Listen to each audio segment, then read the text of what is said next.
মা চাউমিন করে দাও, মা ম্যাগি করে দাও, যতটা পারি হেলদি খাবার দেওয়ার চেষ্টা করি, কিন্তু তাও বাচ্চা মানুষ তো একটু চটপটা খেতেই চায়।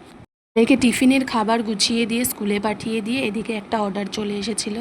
অর্ডার দেওয়ার পরের অবস্থা দেখো কেমন হয়ে যায়, চারিদিকে সব ছড়িয়ে ছিটিয়ে থাকে, সেগুলো গুছাতে গুছাতেই টাইম চলে যায়।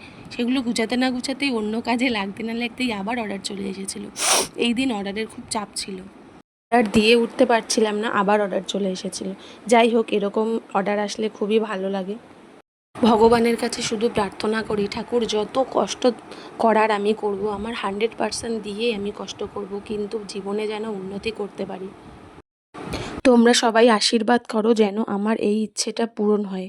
কেননা আজকালকার দিনে একটা মধ্যবিত্ত সংসার সামলাতে হিমশিম খেয়ে যেতে হয়, সেখানে একটা বাচ্চা মানুষ করা, তার পড়াশোনার পাশাপাশি অন্য অন্য কিছুও শেখাতে হবে পড়াশোনার পাশাপাশি, নইলে আজকালকার দিনে কিছু করা যায় না।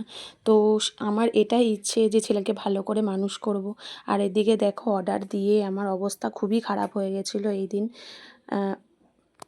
এত অর্ডার আসছিল, তাও সেটা দুপুরবেলার টাইমে আসছিল, খেয়ে দিয়ে সবে শুয়েছি। ভাবো দুপুরবেলার টাইমে কতটা পরিমাণে গরম থাকে। তো ঠিক আছে, এদিকে সঙ্গে সঙ্গে ময়দা মাখতে হচ্ছে বলে আমি একটুখানি চিনি গুঁড়ো করে নিয়েছিলাম, যাতে সেটা ময়দার সাথে সহজেই মিশে যায়, দানা দানা যেন না থাকে। তো আমি খাবার রেডি করে দিয়েছিলাম, ওদিকে রাইডার দাঁড়িয়েছিল, দাঁড়িয়ে কিছু একটা জিজ্ঞেস করছিল যে কোন দিক দিয়ে বাইপাসে উঠবো, কোন দিক দিয়ে যাব। তো সেটাই কথা বলছিলাম রাইডারের সাথে। রাইডারকে তারপরে খাবার তাড়াতাড়ি করে প্যাক করে দিয়ে দিয়েছিলাম। দেখো রাইডারটা চলে গেল, আর এত খারাপ অবস্থা হয়ে গেছিলো যে দরজার সামনে এসে একটু হাওয়া খাওয়ার জন্য দাঁড়িয়েছিলাম। আর বাইরের পরিবেশটা বেশ ভালো লাগছিলো, হালকা হালকা হাওয়া দিচ্ছিল। তো বন্ধুরা, আজকে এই পর্যন্তই।